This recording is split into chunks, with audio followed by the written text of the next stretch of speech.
Arteta! What a strike! What a screamer! Zola! And a fantastic goal! Arsenal back in it! And here's Liverpool, lines it up, finds the net. Arsenal are in front. And that's why you pay £72 million for a talented player from Lille to win you a game against a team that lost to semi-professionals at the weekend in the Europa League. This is the Arsenal Vision post-match podcast. My name is Elliot Smith. You can block me on Twitter, Yankee Gunner. That's right, Vitoria did lose to a team of semi-pros at the weekend. You could argue they did it again midweek. I kid. But that's why you spend the £72 million to prevent that from going wrong. And that's exactly what Pepe did quite brilliantly. We will get to that. This is a Friday edition of the podcast, which I have to admit is not always the most popularly attended, but those of you who are here are in for a treat because we got a lot to get to. Jose Mourinho will make an appearance in the pod, not on the pod, but in the pod. We are going to talk about Emery's pre-match comments because I think they're interesting. We'll break down the game and maybe look ahead quickly to the Premier League.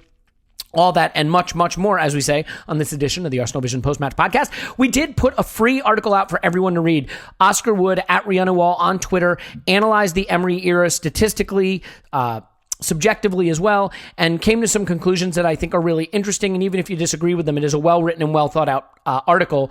We have a podcast analyzing that article for patrons that's out as well. We'll get back to doing the rewatches next week. Frankly, just the schedule of the football hasn't allowed it, and the quality of the football has made it unpalatable. So hopefully those two things will change as well. And last but certainly not least, we finally have got our act together coordinating the guest from The Athletic who we wanted to bring on. So next week that'll be happening. And again, that is because of our partnership with The Athletic. So we should mention that if you can go to theathletic.com/ArsenalVision, you'll get half off, a month free, and our love forever. And that's going to do it from me. So Tim's on Twitter at Stoberto. Hello, Tim. Hello there. Clive's on Twitter at ClivePAFC. Hello, Clive. Hello. We certainly wish that Paul was here. He is not able to be here, and we owe you a Scott appearance, so that'll be coming next week as well. What I would like to do first and foremost, Tim, is start before the match, because isn't that where everything starts? Before the match. Emery had some very interesting pre-match comments this week, and I want to discuss two of them with both of you fine gentlemen. One is his comment that he has made us more competitive, that when he took over from Arsene Wenger, perhaps the creativity element was okay, but not the competitiveness, and he has worked on making us more competitive, which he has achieved, and now maybe needs to work more on the creativity side, but the competitiveness has improved. I'm curious how you reacted to the assertion that we are more competitive, to his characterization of our football, and generally his evaluation of the progress we're making.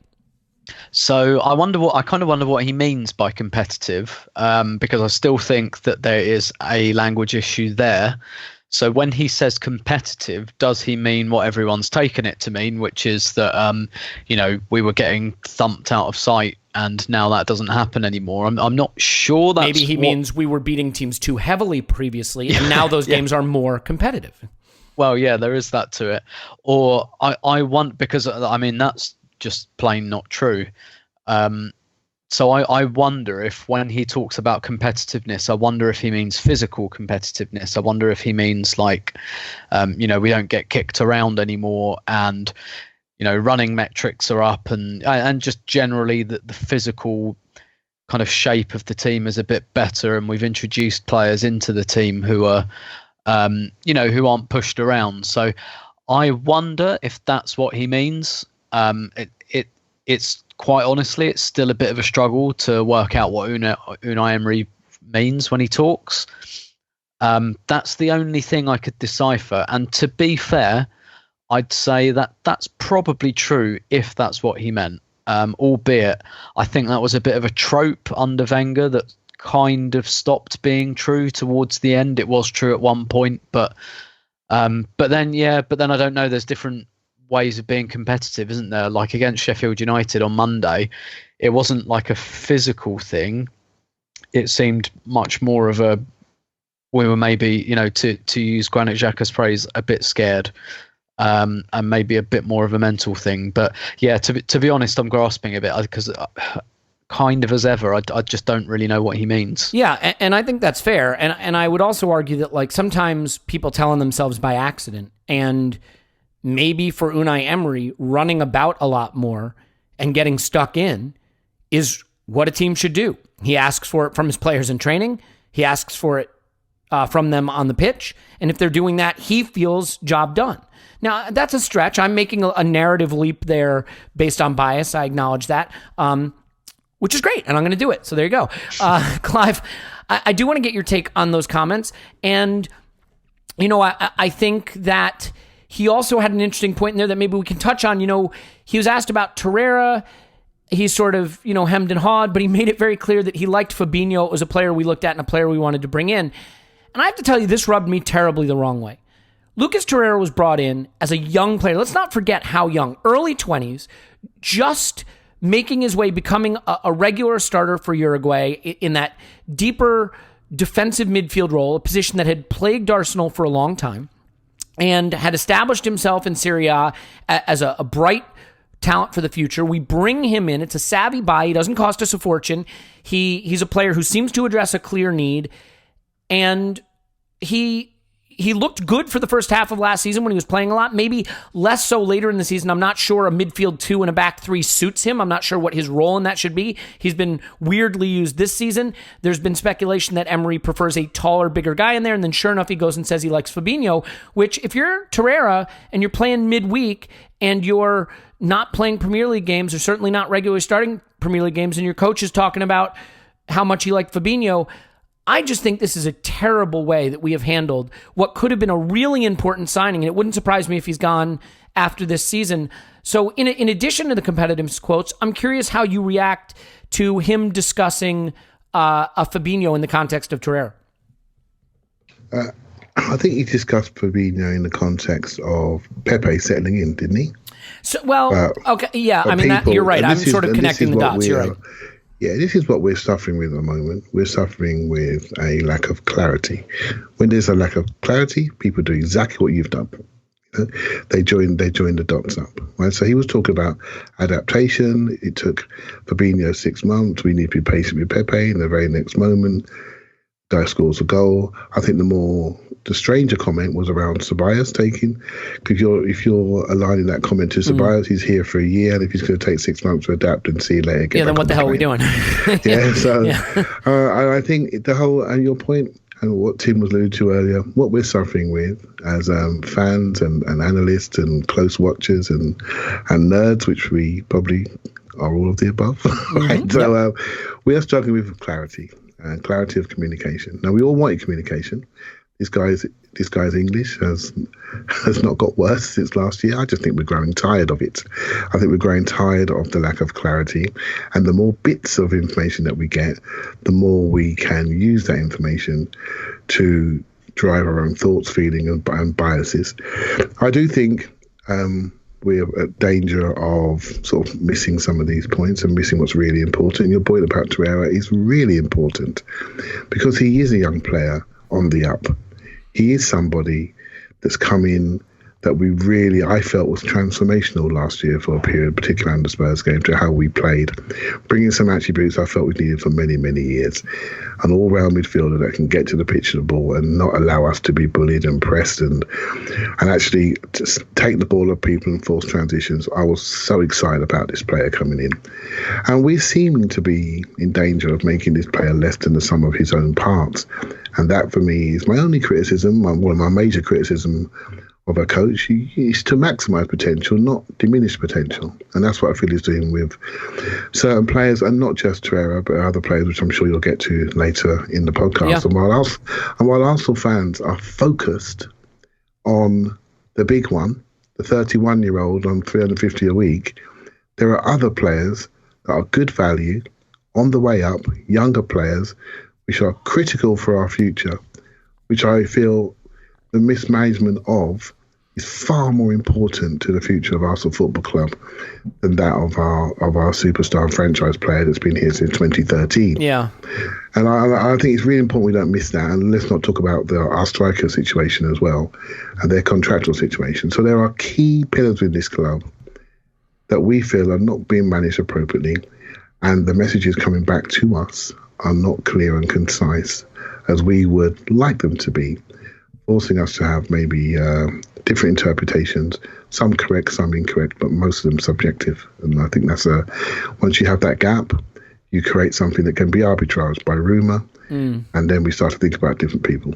Yeah, no, I think that is really fair, actually. And I have some sympathy for Emery only in this respect. I think that when you are coach, clearly coach, not manager, you know you're on a 2+1 type contract, you know you're not long for the club, your incentives are not aligned with the club in every way. You are not necessarily aligned with thinking long-term, developing young players, the future of the club, continuity of the club.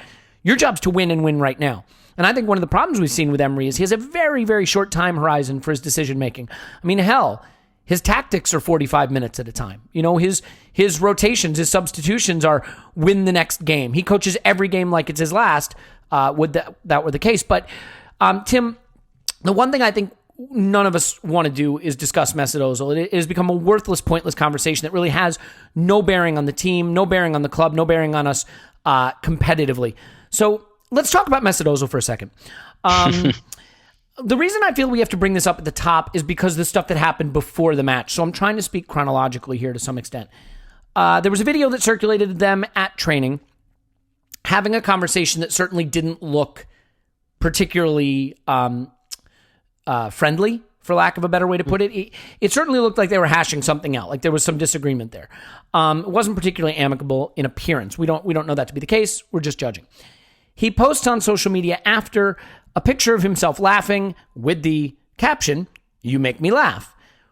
Worth noting, this picture was liked by basically the entire Arsenal squad, certainly everyone that we care about in any significant way. Aubameyang, Lacazette, you name it. He also posted a picture of himself with Robert Pires saying, "Great training session." Wonder why he's referencing training. "I worked really hard." Pires comments on it. "Yep, it was a hard session. Good job, Mesut." And again, the whole team likes it.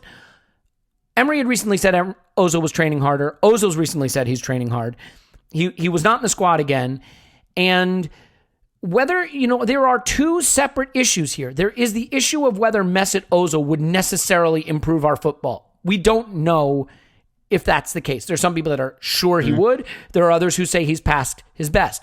But clearly, this situation has an impact on the club beyond what he could provide on the pitch. So I'm curious if you can try to create any clarity from what appears to be a very muddled circumstance.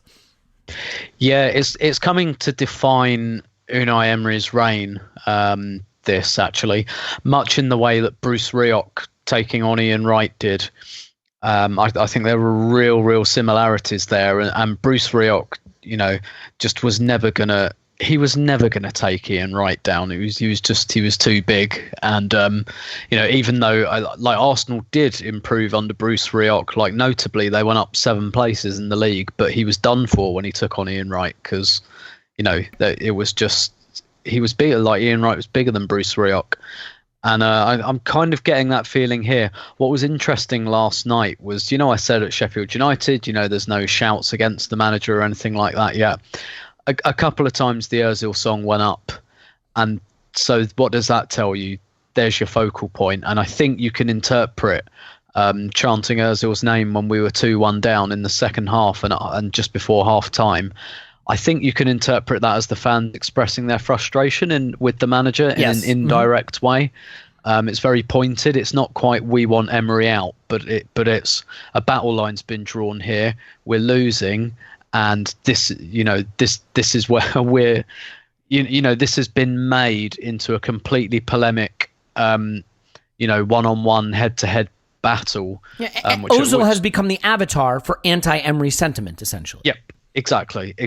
And, Özil has got the PR clout to do that. Emery has not. Look, Emery speaks to the media like 2-3 times a week, but he still doesn't have the clout that Özil has with his social media platforms. Even if he was a good communicator, which he's not, he still doesn't have the clout that Özil has, and he still doesn't have the kind of the tribalism that Özil inspires.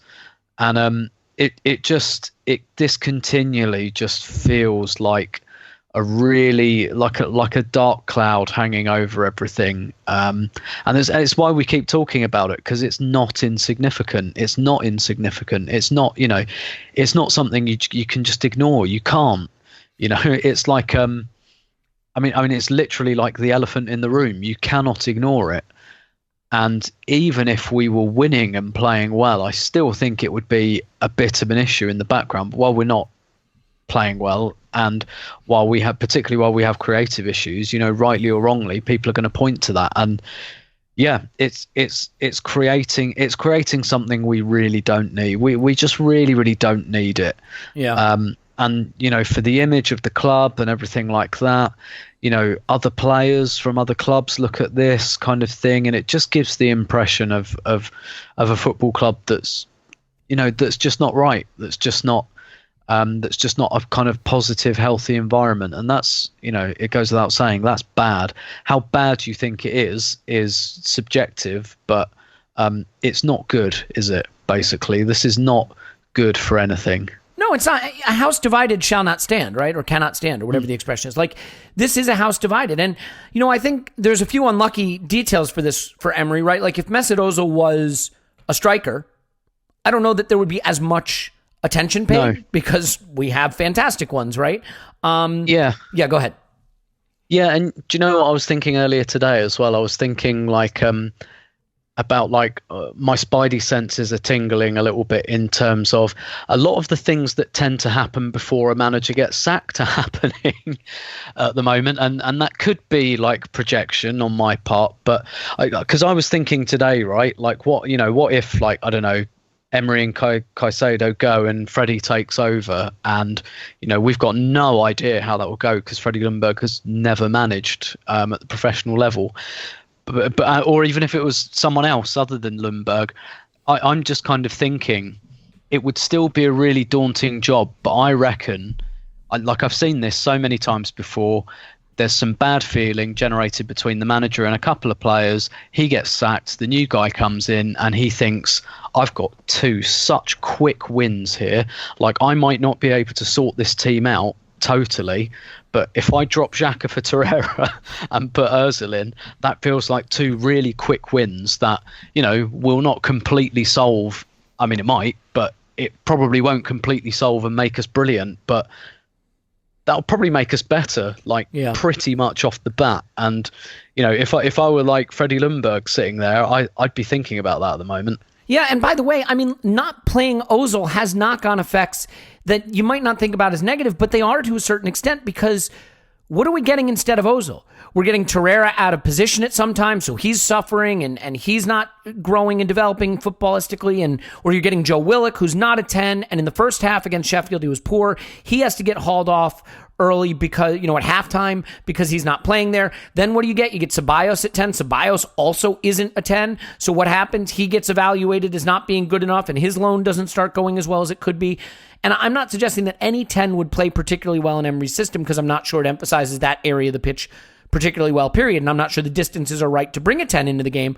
But what I'm saying is, by not using Özil, you are forcing other solutions into the team that are hurting those players too. And Clive, look, I think I can summarize your opinion pretty accurately, as I always do, that Mesut Özil is not the solution footballistically for Arsenal. And I think that is a totally fair and reasonable analysis. I think reasonable people can disagree about what Özil could bring on the pitch, but I certainly think it is reasonable to think that Mesut Özil is not going to solve our problems from a footballing standpoint. But surely you have to agree that the situation as it exists right now, with a war of words and social media posts and players liking posts and disgruntled conversations at the training ground and a talking point for all the red tops to dig into.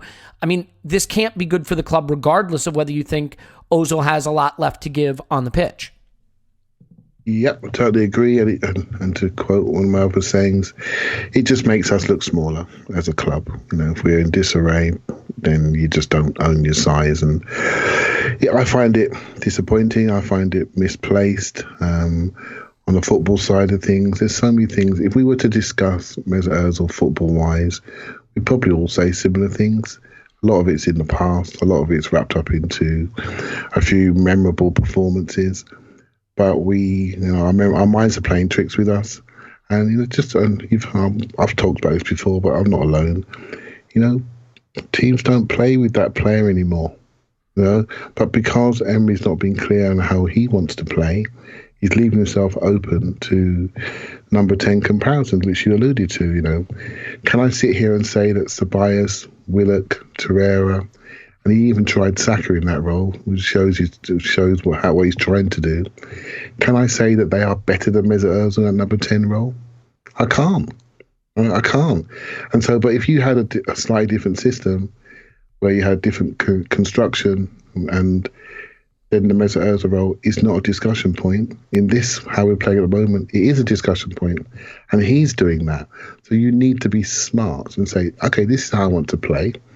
I've got a situation where I've got a number 10 role that's required, and I'm going to start, if I'm not sure who's it, I'm going to rotate it. But that guy has to be in my rotation, or he has to be out of the club, one or the other. And they can't say, if the club have decided, and I will say the club, because I don't think the coach has that decision on his own any longer. So if the club has decided that Mesut Özil is no longer fit for purpose for Arsenal Football Club, they can't really say it.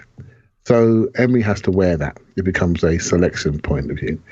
If the club have got a place for him in January, and his Ornstein interview was really saying to everybody, yeah, I'm really happy here, I want to stay here beyond my contract, blah, blah, blah, which normally means I'm not going for free. You're going to have to pay me up and make sure I get my full money if I do go somewhere, and I don't actually have to go anywhere. So he's putting his feet in the ground, and when he does that, he normally follows it up, just like he has done with a social media blast. We all fall for it, and it creates division, which goes back to the first point. A divided club is not going to go anywhere. And so I used to dismiss this Özil thing as something, well, you know what, he's on the downslide, it's not important. But I think I'm wrong. I think it is important. Because it doesn't matter what I think, we've lost serenity within the club, and we're now vulnerable to every single rumour, and players have got excuses aplenty all around them. And seeing the game last night, it was almost like there was a mood around the club which has permeated beyond the first team into the bright second team, and that collective malaise was there up until the last 20 minutes or so, right? And we're all part of this, by the way, how we digest information, how we assimilate it, how we absorb it. We're all part of it, including the podcast. We try our best to be reasonable and different points of view, but we're all part of the noise. And none of that noise is positive at the moment, and I find that disappointing. Yeah. I mean, I would take issue with the idea that we're all trying to be reasonable, but the rest of it I agree with. Yeah, look, and by the way, you don't have to think Mesut Özil is going to win the Ballon d'Or this season. You also, I don't think, can fairly say he is a husk of a player. He had a very productive preseason. The couple times he's played this season, he played against Forest. He set up the most chances in the time he was on the pitch of any player for Arsenal this season in any game. Again, awful opposition. Forest. I understand that. Against Watford, while he was on, again, a terrible game, but a game where I thought he was influential and decent. I'm not saying he's going to come on and suddenly make a huge difference. He may have nothing left, but we've seen him a little bit, and it's not like he's a husk of a player who's going to have to go out there and just stand there and wave to the crowd and, is there symbolic. I say, Elliot, everybody in the squad has had an opportunity recently. Yeah, except him. That's a good point, and they've all fucked it up. And football is about opportunity, Let's have an opportunity. Let's see what you got. I mean, I want to see him have an opportunity because I want to see if my brain's right on this, if I've got a good memory or not. And, let's see him. Let's decide.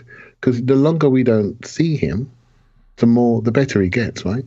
So, and the more problems and the less fit he gets. Well, yeah, and this is the funny thing, right? Like, Mesut Özil is, if he's clever on the pitch, he's more clever on social media because, and he's got Robert Pires in his pocket because he posts the training picture. Trained with this AFC legend this morning. Always a pleasure to see you, my bro. Okay, now we know the big guffaw is apparently he's not playing because he's not training. What is Robert Pires' response to him on Instagram? My pleasure, bro. It was a hard session.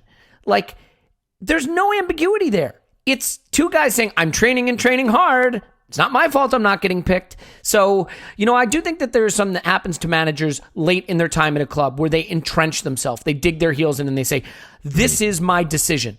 And if I am manager of this club, I'm sticking with it. And until this job is taken from me, I'm going to stick with it. And I actually think a manager who's comfortable in his skin and comfortable in his job sometimes is willing to second guess his decisions because he says, you know what, maybe I got this wrong. I worry that Emery is in the phase of this now where he's like, I will not back down from this situation because he feels a little under siege. Again, pop psychology, sorry, but go ahead. Mm-hmm. Can I just say one last thing? Tim sort of alluded to it. I'm not sure if because he hasn't played for so long, I'm not sure if he could be successful in the game. He would need, because he's not going to play for the under 23s, is he? Right? He actually needs minutes now. He needs minutes on the pitch before he gets to the first team level.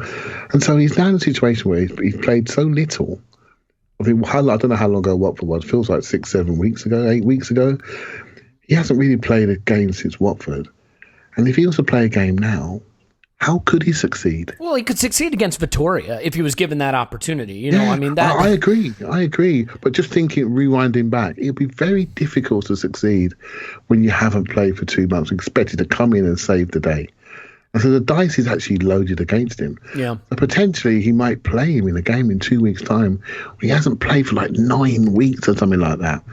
That is almost hanging someone out to dry because know he's not going to be able to get up to have that match fitness and match speed, etc.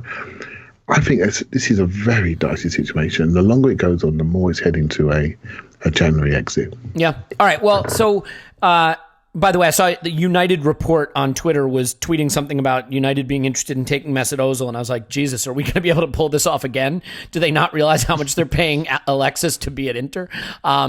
Tim, let's get into the game a little bit. And one of the things that I think tends to happen when you evaluate young players, and there were quite a few young players in this squad, is there's always the caveat that, did well for a young player, it's a big step up in level, yada, yada, yada. And I don't dispute that, but I think we should put into context for a minute how bad Vitoria are. Vitoria lost at the weekend, genuinely, with a strong starting 11 to a semi-professional team.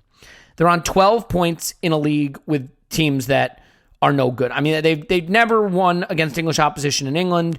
They lost to Standard 2-0, who we throttled and know are not that good. This is not a good team. And so I think, you could make an argument that the U23 competition that our academy kids play in is probably about on the level of Vitoria, or certainly not far from it. I mean, there's a failed Spurs academy player in their team who also scored against us. So I only say that because I think if we're going to start to evaluate young players, the Premier League is a big step up, and it might be asking a bit too much. I think this is a level where they should perform. And so I hate to start here, but I do want to start with Ainsley Maitland-Niles for a minute.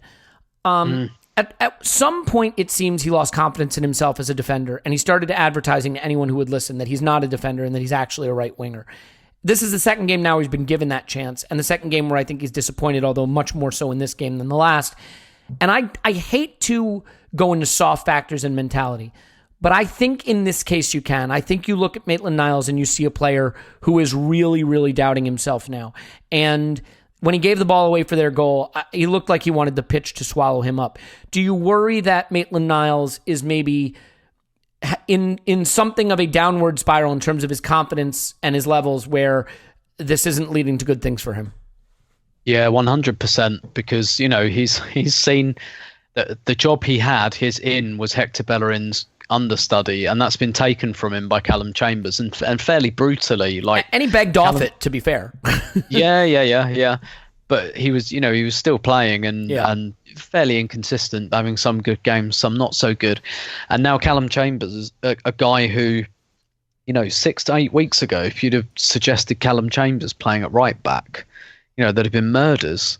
I mean, maybe there is that offers some hope or inspiration to Ainsley Maitland-Niles that it's not completely finished. But given his kind of superior athleticism to Callum Chambers as well, that's got to be difficult to take. And he's not really played he's not played since the Liège game, so that's like 3.5 weeks between games, which you lose the sense of the game quite quickly, and you lose your spacing and your rhythm.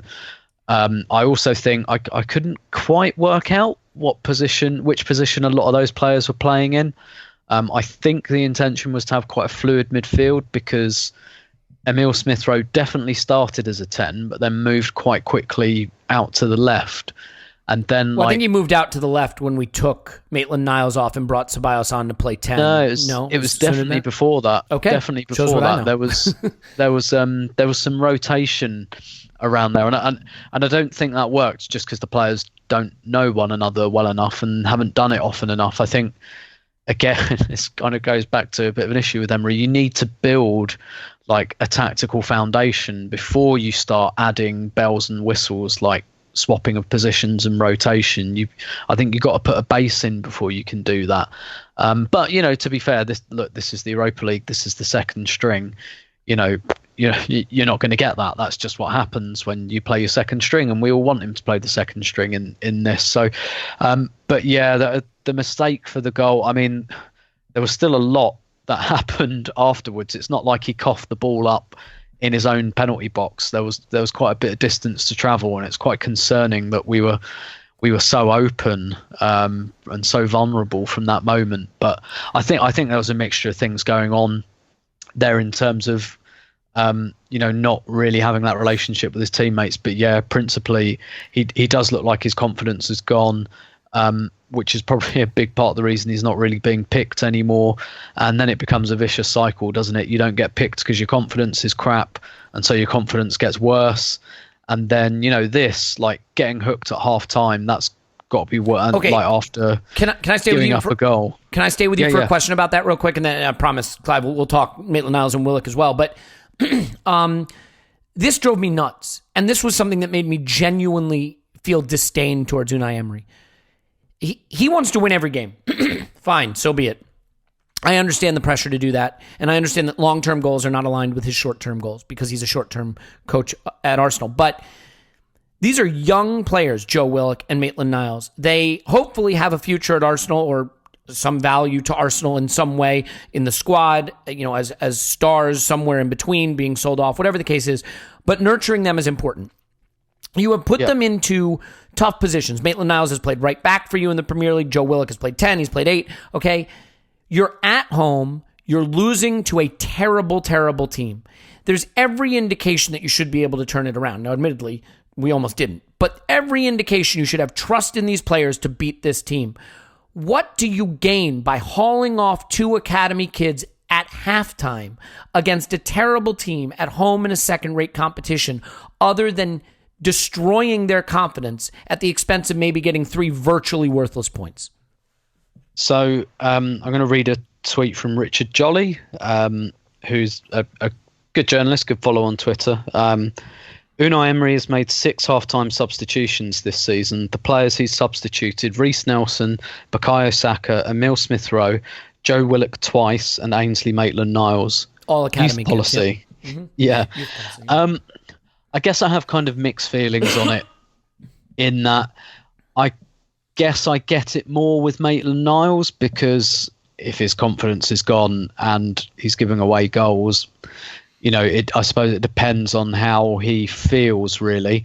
The Willock one, I'm kind of more with you on that because that's twice in a week. And I really don't think Torreira and Willock is a suitable double pivot. It doesn't really suit either of them. Again, I think that's just a consequence of playing your second string. That's going to happen sometimes. You're going to have some slightly ill-fitting pieces.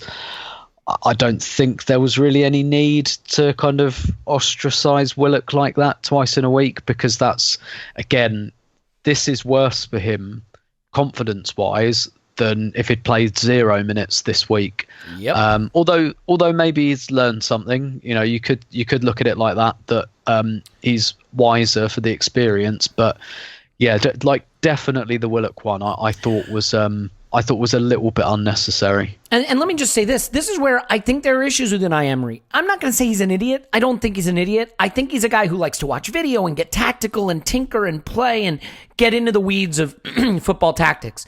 But he's clearly not a man manager. He's clearly not a people person. And I know it sounds dumb, but to a young kid who's coming out of the academy, getting subbed off at 54 minutes is different than 45 minutes. It just is. Yep. Coming out from halftime, being in the team, you got your hour, you got your 55 minutes. It's a substitution. No big deal. Good job. You did your best. Get back here. That little difference is the difference it's almost, between... Yeah. it's almost like then it's like pre-planned. Yeah. It's almost like, I was It thinking saves them. 60 minutes. Yeah. And I just think that those kinds of things are what a good man manager, a good guy who understands personalities and psychology can do. And I don't know that Emery has that in him. Clive, I'm sorry to shut you out of this for so long. So there's a lot here, and I want you to dig into it. I won't really throw much to you other than to say, what did you make of Maitland-Niles and Willock and the decision to pull them off at halftime? First things first, I think Emery is a man manager. He just man manages in a style that we don't agree with. He's an authoritarian, and he's not collegiate. He's not a developer. He's not nurturing in a way that we've all been brought up with, and that's the style I prefer. But some people are very different. They like to create a distance. They don't want to get close to their players. They're going to have to drop them, mistreat them. And some people are far more communicative, where communication and your messaging is a key part of your coaching style. Well, not I coach, but people will say, I don't put out cones. But when it comes to players, messaging, style, psychology, how to play, where to play, what to do when, how to manage certain moments, that is everything that I try to do. And if I couldn't communicate appropriately, I couldn't do it. Simple as that. Some people don't need that. They got their systems, got their coaching, got their cones. They do what they do. They have their other people to be shouting and barking, and they create that authoritarian atmosphere. I always remember the very first video that came out from Arsenal. He walked to see the players, and he walked up, and he stood there in the middle of them, and he beckoned them forward. They all walked forward 2 yards. And I thought, bang, I know exactly what you are, mate. You're going to rule this place your way. And they better get with it. So as soon as you see that, don't expect him to be soft. Don't expect him to look after kids, although he has given them opportunities and he'll be remembered for that. But don't expect him to be that great man manager, because he's not. He's a man manager in his style, and that style works for many, many people. It just doesn't work for me and some of our players, by the sounds of it. So on the younger players, I've always called Maitland-Niles a groupie, and by that I mean he's a good time player. When things are good, he's great, he's really happy. First man celebrations, all the rest of it. His issues has come because he's had criticism. His ability to manage criticism is not great. I think he's a very sensitive lad. He reminds me of Oxlade-Chamberlain, the younger Oxlade-Chamberlain. He needs love. Guess what? He's not getting at Arsenal right now. He's not getting love. He's not getting love from the fans because you play a bad pass, you're in trouble. He turns around to the manager, he doesn't care. And that's why players will always go to a communicator around the club. And that communicator seems to be Lundberg at the moment. Someone they can work with, they can align with, they can share their pain with, and he's willing to listen, to build them. And that's his role as an assistant. The assistant who doesn't have to hire people and fire people is always deemed as the good guy. Good cop, bad cop. At the moment, Freddie's good cop. Everyone loves him. Never had to pick a side in the first team level yet. So it's okay. He can be there to pick up the pieces, and that's exactly why the club put him there, or he asked to be put there. I do worry about Maitland-Niles. I do worry about the fact that he's another in-betweener. So football-wise, we're not sure what he is. I listened to James today, and I agree with him. His skill set is best used on the outside of the pitch. I think if he could pick his role, he would be right side of a diamond. But I also think he can play wing back, and obviously he can play right back. He needs to work that out. He needs to work out what he is and then really learn that role and not run away from it. Because we saw last night, crowd scene, no wing mirrors, back to goal. That touch should always go back straight in front of you. You don't play it in an area that you can't see when someone can take you off the touch, and he got robbed. And I think it crushed him. It crushed him because it's another mistake, and he's focusing on the mistakes at the moment. So his ability to manage these dark moments is just indicative of a young player that's struggling at the level. He has the talent. He has the ability. He's done it for a long time. He's forgotten what he's done. He's saved us many millions by playing left back, right back, wing back, right wing back, while other players have been falling down with injury. He's stayed fit. He stayed in the first team for a long time. I think he's burnt out. He needs a complete rest. He needs a break. He needs an arm around the shoulder, and he'll come back. As for Willock, I didn't see this coming. I just thought his upward cycle was just really wasn't going to slow down until it stops, and it stopped for the last few weeks. I think he just, again, I don't want to be another player that's almost trapped by this 10 role. He's just another number 8. He's a free 8, right? He'd be Jordan Henderson if he played for Liverpool. So let's stop making him a 10, because he's not a 10. He's an 8 that works hard, right? In a V. Does he work hard? Because I have to say, in this game, I thought the thing that was appalling about his performance, appalling is too strong a word, but really disappointing was the tracking back. There was a lot of jogging back towards goal. I thought he was guilty of that. I thought Maitland-Niles was, again, I thought Maitland-Niles was terrible on the recovery. I think one of our weak points is our ability to recover. I think if you was to summarise, and maybe, I'll take your point in this game, Alec, I didn't see the first half really, really closely. If you were to summarise, you would call Willock a two-way, hard-working player that seeks opportunities high up in the pitch with his pure ability to travel with the ball and travel into the box and arrive. He to me is a number 8 that works two ways. That's what I think, in summary. Right? So if he didn't work back hard enough in this game, I won't argue. I think he's a hard-working British player. So that's how he's brought up. That has an eye for a goal when he gets into high up on the pitch. Maitland-Niles, I find it. I think he's a wide player with real speed, but I think he's more a defensive player. I don't think he's proactive enough to be an attacking player. If he's going to put himself up against Saka and Pepe, it's not going to happen, is it? They're just different dynamics, different players, different expectation at the top end of the pitch. That's not him. He's a midfielder stroke defender, and that's what he is. And he needs to start recognising that.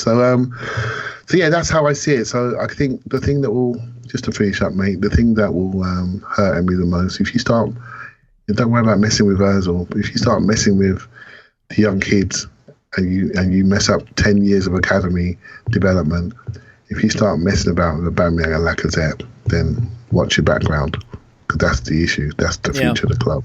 That's the future of the club right there. So don't worry about Özil. Worry about that lot. Yeah, I think I agree with a lot of that. I mean, I think the problem for academy players, too, is they need consistency. And Willock isn't getting it for sure. He plays a half at 10 on Monday. He plays a half at 8 on Thursday. And he doesn't look particularly comfortable in either position. But the system changes not even game to game.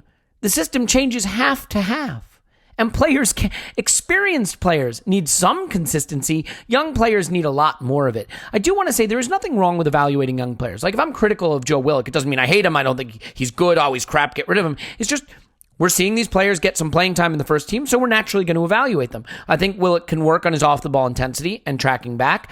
I think he can work on finding space without the ball. I think what he does when he gets the ball to feet is excellent. I think he is a very good player with the ball at his feet. I think what he does with the ball not at his feet is something he still has to work on, both defensively and when his partners have it in possession to find space to drop into. And those are hard skills, and hopefully they will come for him, and I think they could. It's not helped by playing a different position every half of football.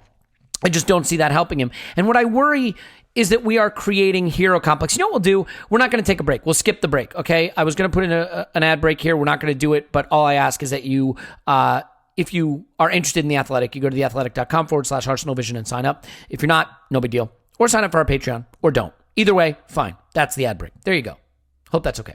But Tim, what I worry is we're going to get into savior complexes. We have holes in the squad, and we are trying to fill them with academy players, and it's a different academy player every few weeks. We went real over the top with our praise for Maitland-Niles early in the season because he had a star turn at right back against Newcastle. We went huge on Joe Willock praise. I can't remember which game it was, maybe Burnley. One of the games he was really good. Now maybe it's Smith Rowe and Martinelli's turn. Maybe we're going to see Smith Rowe pop up playing 10 against Crystal Palace with Martinelli on the left and Saka getting some time out of the squad. I mean, he was a savior for a bit. Are you worried that these little cameos, these bright cameos like Smith Rowe's and Martinelli's, for example, in the Europa League over the last two fixtures, is just going to lead to this rotating savior complex of kids coming in, being thrown to the wolves in a system that's not working great, then eventually disappointing because the system is not supporting these players, and then the cycle repeats itself? Yeah, definitely. And we've been here before, haven't we? Because essentially that's what happens with young players. They're inconsistent. That's just, and the price of playing them is that you have to put up with a bit of that inconsistency, and we've seen that before. How many Carling Cup games back in the day did we see them destroy someone 5-6-0 at Highbury, and you go, oh, they're going to be brilliant. but then you put them in and actually they have some inconsistencies to iron out. And yeah, I think you've got to absolutely expect that when you're playing like academy kids in the first team. That's unless they're absolutely exceptional, that's just what happens. That's just part of the process. And with someone like I really like the look of Martinelli. I think he's got some really interesting ingredients. But let's, before we go like absolutely OTT on him, let's see him in an away game in the Premier League. Away from the carpet, against teams that are kind of semi-engaged in the cup competitions. Which is not to knock what Martinelli has done at all, but let's see that replicated, and then in a tougher environment. And once you see that, you can introduce them more regularly, see if they can do it week after week. That's just the process. That's what it is. We know that. We've seen it before. I'm making an assumption here that pretty much everyone listening remembers the whole Project Youth thing.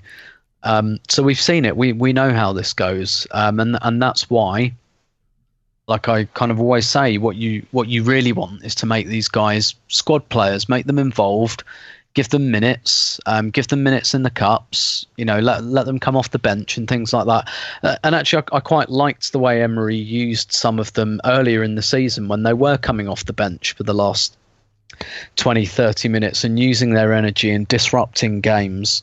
I quite like that. I think that's probably quite realistic for someone like Joe Willock at the moment, or Martinelli, or Saka, just giving them that last kind of 20, 30 minutes when the game's a little less structured and you bring on legs to throw at the opposition. I think that's a good way forward, and you do it slowly. But you're right. Like the young players in this respect are no different to the senior players in that it's an inconsistent team with inconsistent tactics, inconsistent formations that seem to be asked to do something different every week.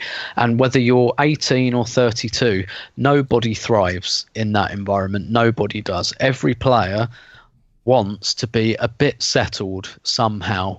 And there's a balance to be struck there, like trying to build tactical flexibility into that. But essentially, you want to know your role inside out. You want to know, you want to go into autopilot at times in terms of your spacing and where your teammates are. And no Arsenal player has the opportunity to do that really under Unai Emery. Yeah, I mean, I think that is really well said. And I, one of the things that I wanted to discuss on this episode was Ceballos.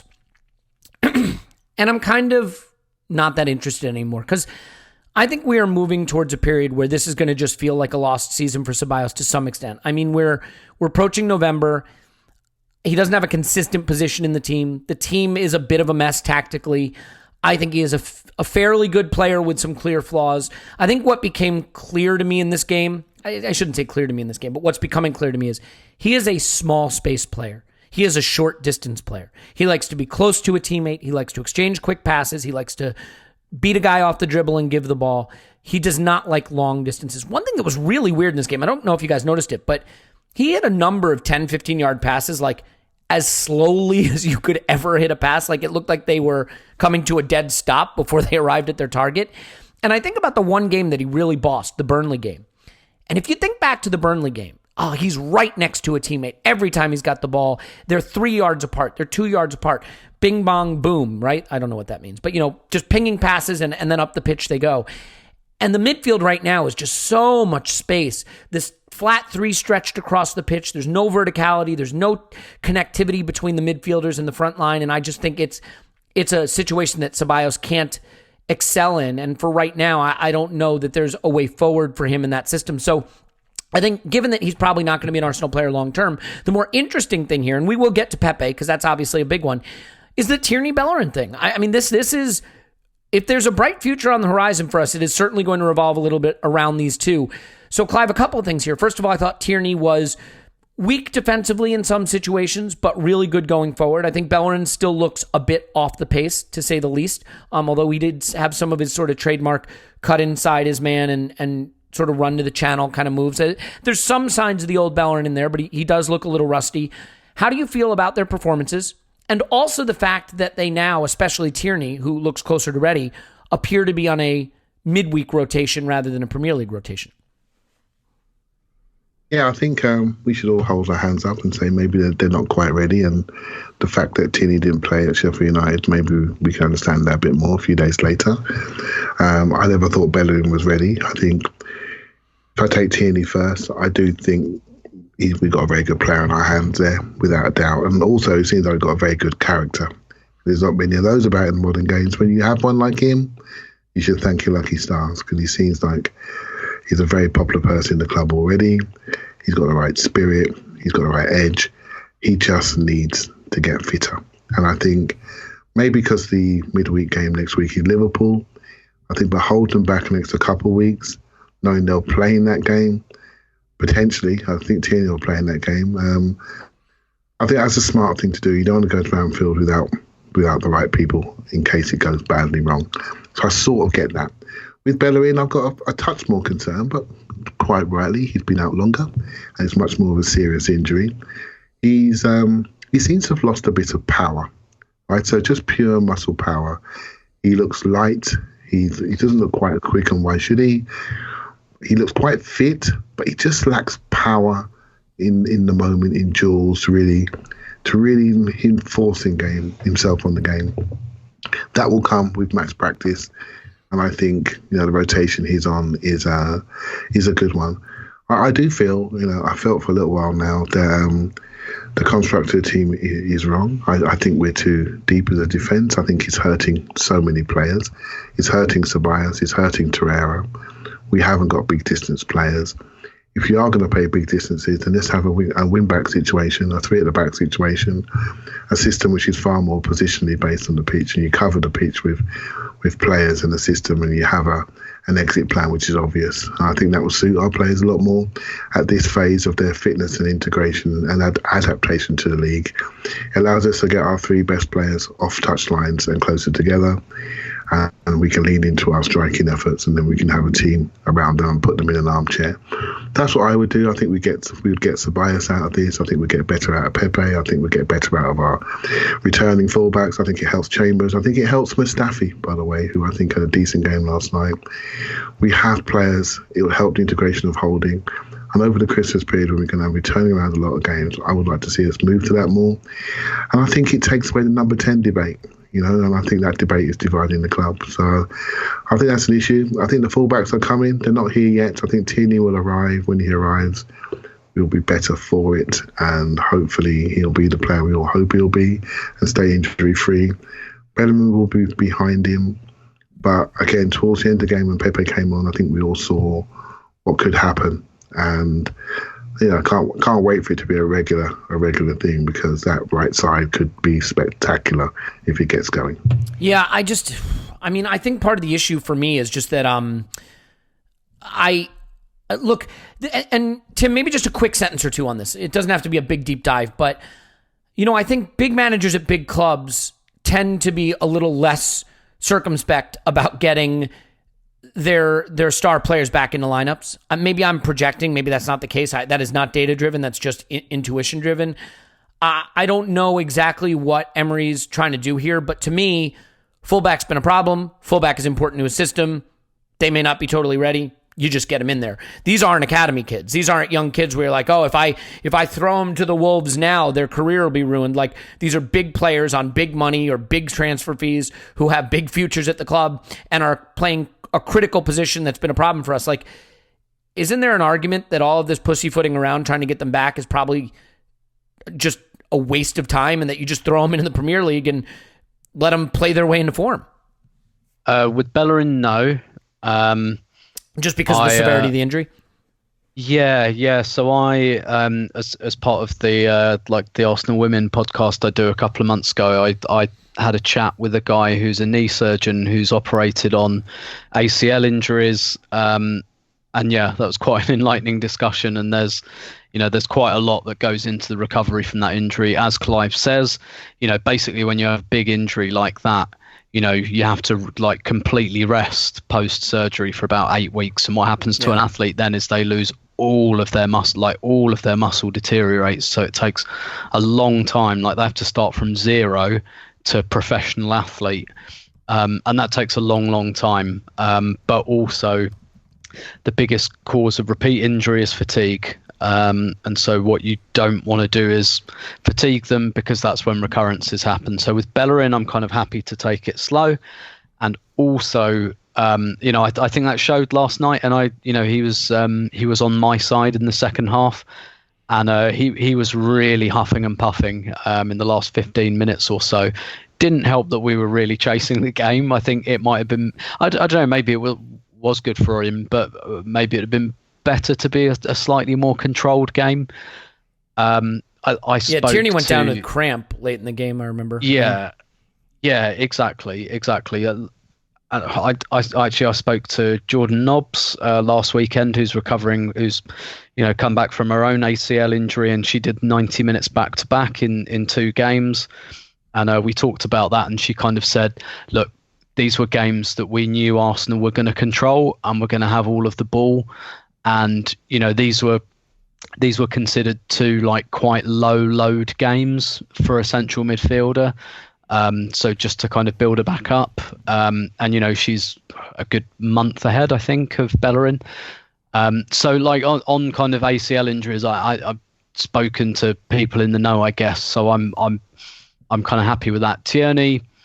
Yeah, although Tierney's problems seem to have been loading problems as well. And he went down with cramp, and I think you saw him get caught on that goal. But I do think you've got a point in terms of, say, Aubameyang had been out with a hernia.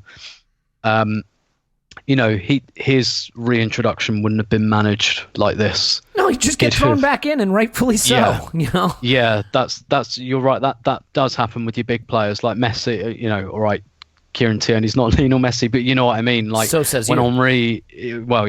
When Henry and Patrick Vieira and players like that used to get injured, they weren't managed this much. Can I also make a point too that I guess this is why I just don't get it. I'm sorry, but like, all right, Vitoria is a competitive fixture. It's not a training match that's been arranged to get them fitness. You know what I mean? So like. Both our fullbacks played 90 minutes on Thursday.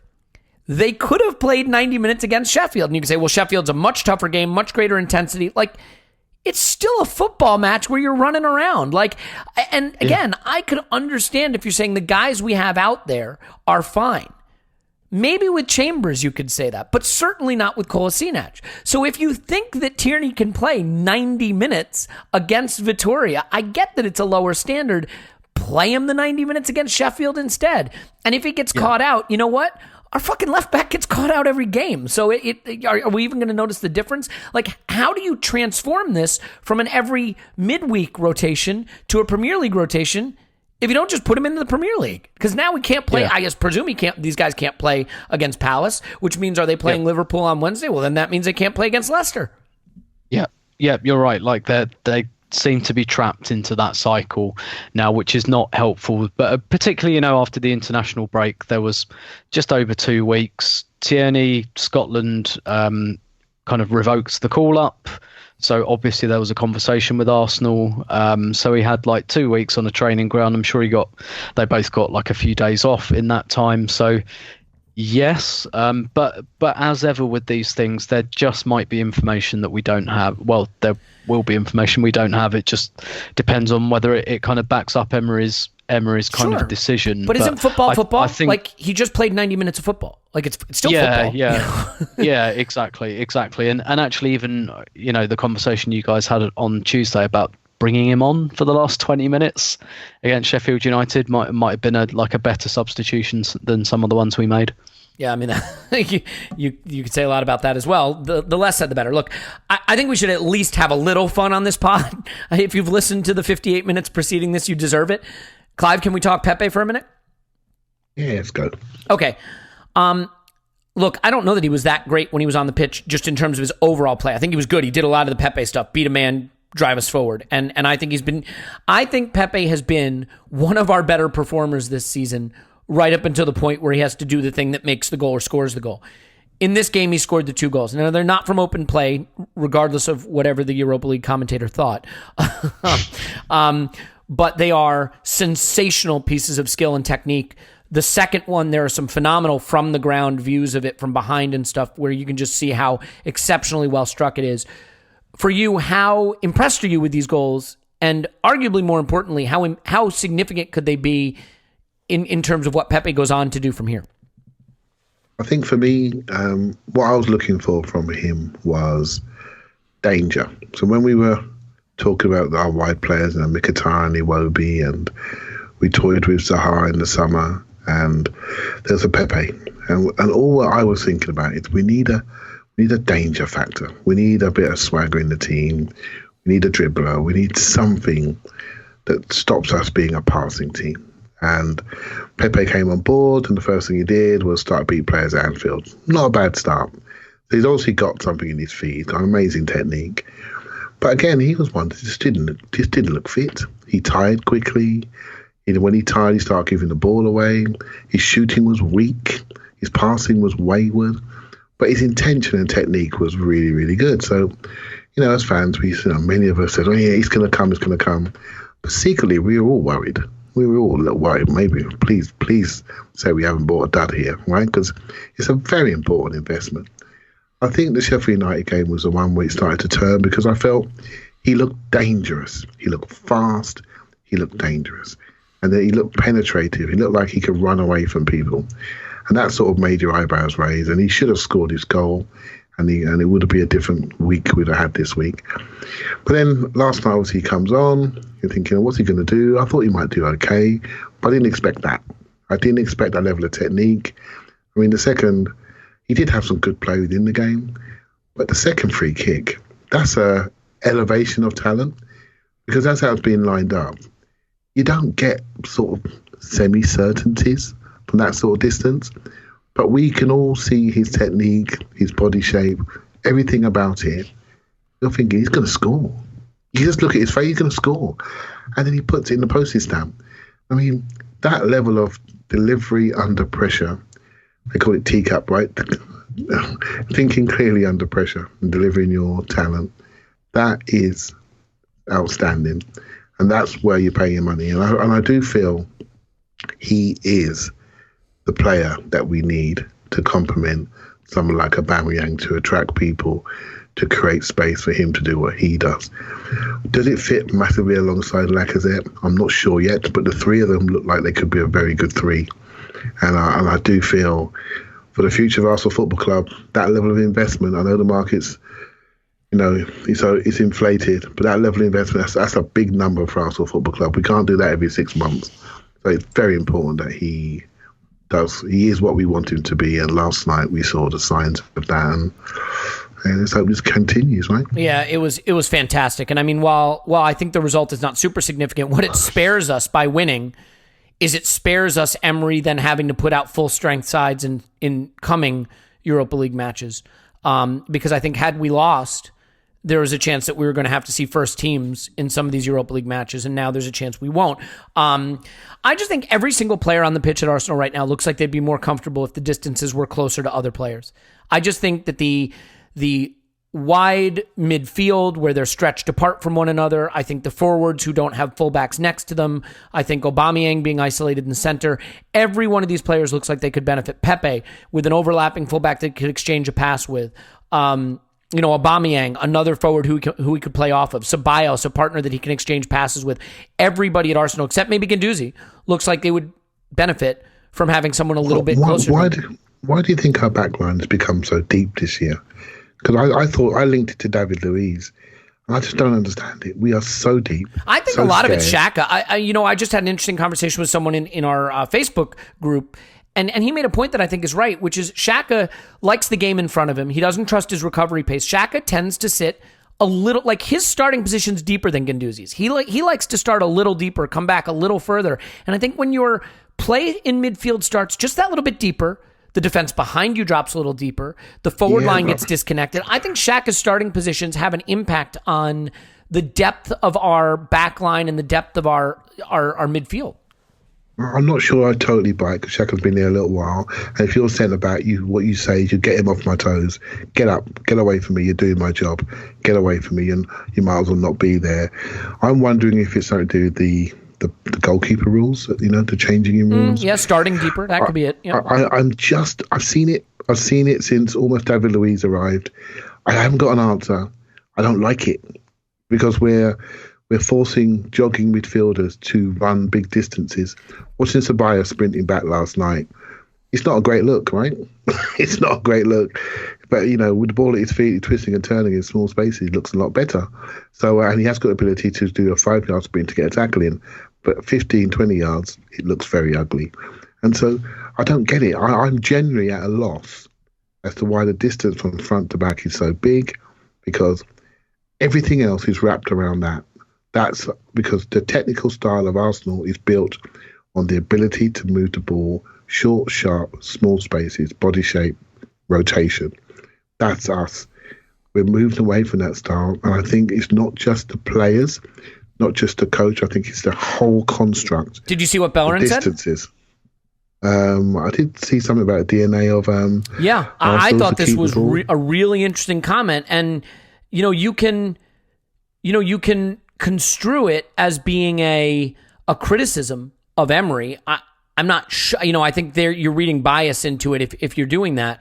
But he basically said, we know we have to play better. Good passing football's in our DNA. Exchanging passes. Good attacking play is in our DNA. We need to get back to that. I'm summarizing this probably wrongly, but I think that you can make an argument certainly that is not what we're building towards at the moment. Some of that's technical skill of our players. They're not playing great, not passing great. They're passing slow, passing behind people. But overall, Elliot, I think the distances are too big, and I agree with you 100%. And I just don't know why. I don't know if that's coached. I don't know if that's just players taking charge, feeling scared. I don't know, but it's not working, and it's underpinning the lack of style that we're used to at the moment, in my opinion. Well, let's finish with this. Two things. Just Tim, real quick, because you're our Brazil correspondent. Another good night for Martinelli, in my opinion. A guy who, to me, looks more center forward than he does wide forward. I think sometimes we look at body types and physical styles and just assume someone's a winger, but I think he's Kun Aguero. I think he's a guy who shows up where the ball is in the box, who can get one touch to get it out of his feet and get it away. I think he looks... he had the one shot that was kind of right at the goalkeeper where I think the commentator said he should have scored, but I actually thought the way he arrived into that space, it was from a Bellerin cutback, by the way, and one of Bellerin's really bright moments attacking, showing what he can do. I love the look of him. I love the look of him as a center forward. How about you? Yeah, same. He gets into those half spaces really well. He's not very kind of traditional in terms of, standing. He doesn't stand in central spaces. He doesn't quite go into wide spaces either. He looks very South American to me. He looks, Sanchez, Aguero, Suarez. He is literally South American. Yeah. Yes, yeah, exactly. So he's got that. But what's quite interesting though about that, he's got because they're all street footballers, right? And Arsene Wenger spoke about this a few years ago, how South America's producing better number 9s because they're street players, and they mix up. They're not in academies, so they play with kids 4 years older than them who are kicking them about, and you've got to be wiry and you've got to be smart. But and Martinelli's like an interesting mix because he's played Brazilian lower league football, but at the same time his dad has been preparing him for this for years. Like, he had a dietitian when he was 14, so he's had a bit of like the Neymar treatment. And like, Neymar's not a street footballer. Neymar has been honed in academies because everyone knew he was going to be a superstar since he was 10, 11 years old. And Martinelli, I'm not saying he'd get to that level. There's something similar happened there. Like, his dad has been planning this for quite a while and has quite carefully managed his career. But what's pleasantly surprised me is that he's got that kind of that street footballer to him, and I love the way he closes down, and I love the way he just picks up areas that aren't centre forward areas, but he runs kind of from half spaces into the centre, and we're seeing from the amount of headed goals he's scoring, he's making himself really difficult to pick up, because when a cross comes in, he doesn't stand on the penalty spot and go, give it to me there. A bit like Tim Cahill. Tim Cahill used to get loads of headed goals but not because he was standing on the penalty spot going, stick it on my head. He was, in reality, he was making a run forward from quite deep. And Martinelli he's not coming from deep, but he just comes from a slightly wide angle and gets his head in there. And yeah, I agree. I like the look of him I think he looks like a really modern centre forward. Yeah, it's really encouraging because it is a position that I think we all agree. Not sure what's happening. Future-proof. Yeah. I mean, especially given the contract situations and anytime you can get a striker who works out for you cheaply or through the academy, it's a huge win because it is the most expensive position to address, as we have seen all too painfully. Clive, I know you love analyzing players, so I can't shut you out of this. You want to give a quick coda on the Martinelli talk? No, I think you great shout from Tim on Aguero. I think. Whoa! When what do you mean was from it you as Tim? well? Oh, sorry, mate. Come on. If I'm going to get one thing right on a podcast, I'm going to take credit for it. Yeah, you did. And then Tim added to it. With, He pointed out that he's South American.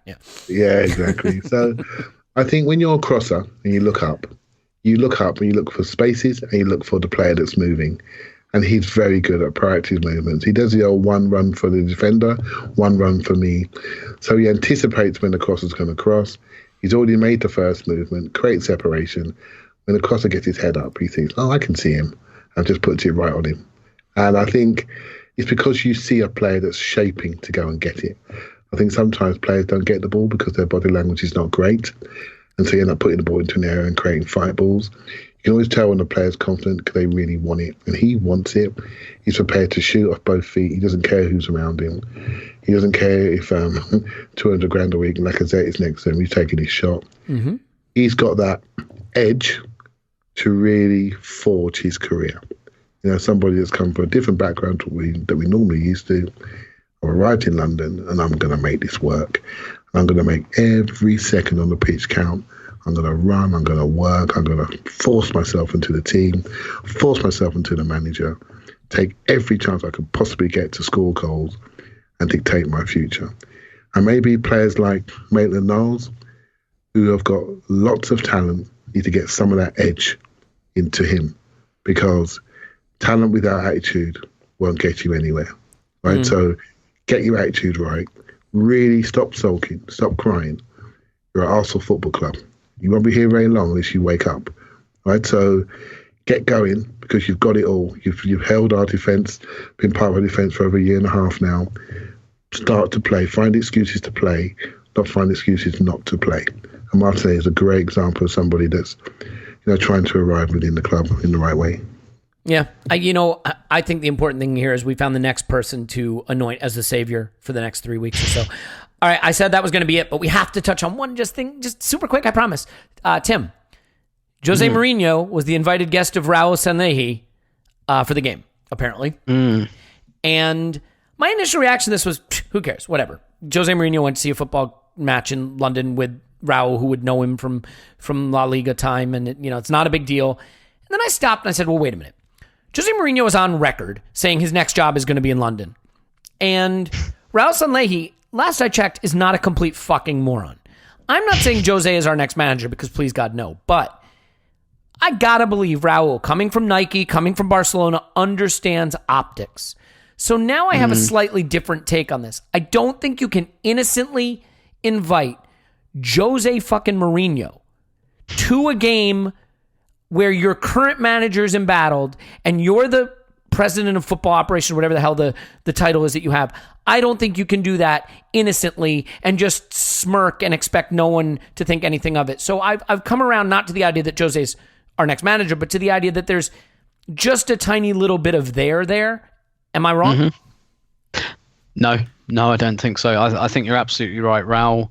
It's in many respects it's a bit like the Mesut social media post. Like, even if that's not what's being said, they know that that's how it will be interpreted, and in the end, that's the most important thing in a scenario like this. Yeah, and I mean, again, it doesn't matter if Jose is the next manager. What matters is optics. Guys like Raul understand optics, and there are optics here. Clive, I mean, you understand optics. I like using the word optics. Optics. Clive, tell me about optics. Well, let me tell you how I see this situation, right? And I'm going to give you a scenario. I've always felt that Mourinho's always wanted the Arsenal job, or a job like the Arsenal job. I felt he was super jealous that Wenger had this role where he could lose games and no one cared. It was like he had a job for life, right? So he always wanted a club where he could develop. I think he likes to think of himself as a developing manager, but I'm not sure he is. And I'm not sure he's allowed to be. So when he went to Manchester United, I think that was the intention for him to be there a long time. Once he realised that the board wasn't working with him and didn't buy him the player that they bought a year later for more money, I think he thought, sod this, I can't develop as I want to. They're not going to give me a chance. They're going to block me off. So he decided to sign his contract and then run away with the money. Right? So I think Arsenal has changed now. So I think we are closer to his own agent, if I'm correct. And Tim would know better than me. His agent is now within our club. We know about Kia within our club. The club has changed from a network perspective. And I don't dismiss it, is all I'm saying. Now, another thing I heard recently that made me think, Wenger spoke about, they asked him about Emery and how he's doing in the club, and he said, I haven't been back, it's too soon. What about Emery? He's doing fine. He said, but then he spoke about the protection of the values of the club. And this is where I have a slight issue. I'm just surmising here. Mm-hmm. I think Emery is potentially impacting the values by which many of us has grown up from a playing style of things. We've all decided right now that's really important because we're not quite winning as we'd like. I'm not sure we were saying that 18 months ago, but there you go. But also, is the whisper of Mourinho getting closer to try to edge his way into Arsenal, which would go very much against the values of the club? I think that's just a little line for Wenger, maybe start to think, is there going to be a fork in the road and Arsenal are going to change direction? Because what we're doing at the moment is we're building a young team below the team. What this potentially could need is a different direction. It could need a direction of a superstar manager to really bring in superstar players and really define the identity through the manager again. I'm just throwing it out there as a scenario. Mm-hmm. I wouldn't dismiss this. I wouldn't dismiss it. And I haven't been online. I've been working too hard lately, damn it. But I will go online this weekend and see what people are saying and see if it's something that people are behind or against. And I'm generally not sure as I say this right now, but I just thought I'd throw out that thought process. I think that is the perfect way to end the pod and leave people wanting more. I know I do. And you know what? You will get more because this Sunday, the Arsenal play Crystal Palace. And I don't need to tell you, we have a phenomenal recent track record with Crystal Palace. And they by no means have any player who we recently expressed interest in, who wanted to come to Arsenal, who we passed on to take Pepe instead. So there is no narrative here. There's nothing to be worried about. Just a routine, heavy Arsenal victory ahead. Tim is on Twitter at Stoberto. Thanks, Tim. My pleasure as always. Clive's on Twitter at ClivePAFC. Thanks, Clive. Thank you very much. Hey, Clive, so when we win 10-0 at the weekend, should we do the rewatch of the 5-0 first half or the 5-0 second half? No, I don't mind. I'll go first half for a change. Yeah, all right, we'll do that. I think we can see how we start again. Yeah, I mean, I don't know if I want the first half Aubameyang hat trick or the second half Lacazette hat trick, but we'll decide that after the weekend. Sign up for our Patreon, for God's sake. The Discord is a blast. There's tons of stat stuff in there. Giant Gooner's killing it in there. Scott's killing it. We got Oscar Wood on there talking about Emery and all of the fun that goes along with him. We got rewatch pods. We got something for everybody. So please do that. And if you don't want to do that, please don't do it. Only do it if you want to. We love you either way. And we really, really, really appreciate you listening. I know that it hasn't always been the most fun season, but it's been a fun season of podcasting for you and with you and interacting with you. And we don't say it enough, but the community of people who listen to this pod make it a blast for me to be a part of on Twitter, on Facebook, in the Discord, and so on. So from the bottom of my heart, thank you guys. And we will we'll have more good content from you. Have I said goodbye to you guys? Did we say goodbye to you guys already? Yeah. We did? Yeah. We did? Yeah. Oh, I missed it. Yeah. Okay, cool. Well, in any event, that's the extra professional close that we are going to do. You know what? A Europa League close to a Europa League pod, but we will talk to you after Arsenal 10, Palace 0.